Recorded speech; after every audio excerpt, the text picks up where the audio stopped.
This is a leaked text between a major auction house, one of the top 10, and a seller who's not happy, and so unhappy that he decided to share this with me and said that I could use it anonymously.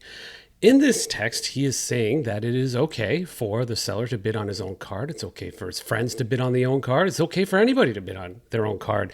And right now, we have a disaster on our hands with sports card auction houses. I just went off on IG, and now it's time for YouTube. We have capital coming into this space. I don't think BlackRock or Kevin O'Leary or anybody like that, so they're going to look around at these high-end auctions and they're going to puke because it's a subset of people. There's only 100,000 active people in the sports card bubble that actually consume content every day, from Instagram to YouTube to TikTok, whatever. About 100,000. And a very small, we're talking 1% subset of that are bidding on things like over $500,000. And the shenanigans that are going on are crazy right now. We have shill bidding happening that is actually happening. People are admitting to it. And you know, texts like this really, I mean, this is what I found out. Could you imagine what has actually happened or been discussed that I have not seen? But here's proof right now of what's happening. And I think this doesn't call for regulation. I'm not a fan of regulation. I'm a libertarian. I'm a bit of an anarchist. That's my sort of psyche. I don't want the government coming in. I do think we can have some transparency, though, some self-regulation. I think within a week, there should be a meeting of the 5 families or the 6 or 7 families of these auction houses. Ken Golden should come out and say, like, listen, this is what we do at Golden to make sure that we know the identity of bidders and that they're not a buddy's buddy. This is how we know that an auction's not being shilled. This is how we know it's a sincere bid. This is what we're doing.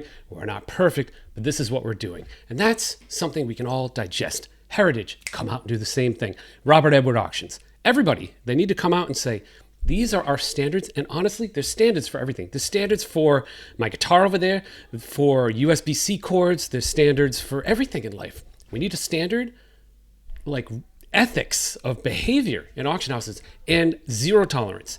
If you admit to shilling, admit to having a friend shill on a bid, or admit to anything that breaks these standards, it's zero tolerance, you're gone forever, you're gone for life. And that friend that you identify, they're gone for life too, and they can no longer bid on auctions.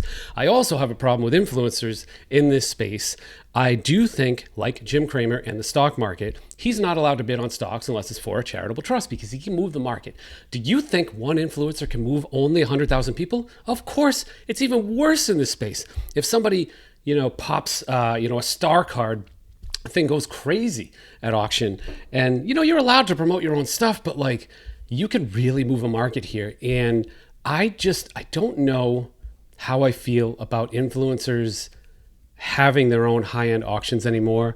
I hate to say like they shouldn't be allowed, but there should be some guidelines, like Ken or Heritage just be like, all right, listen, influencer A, you want to sell a card for $100,000 or more, then here are the guidelines.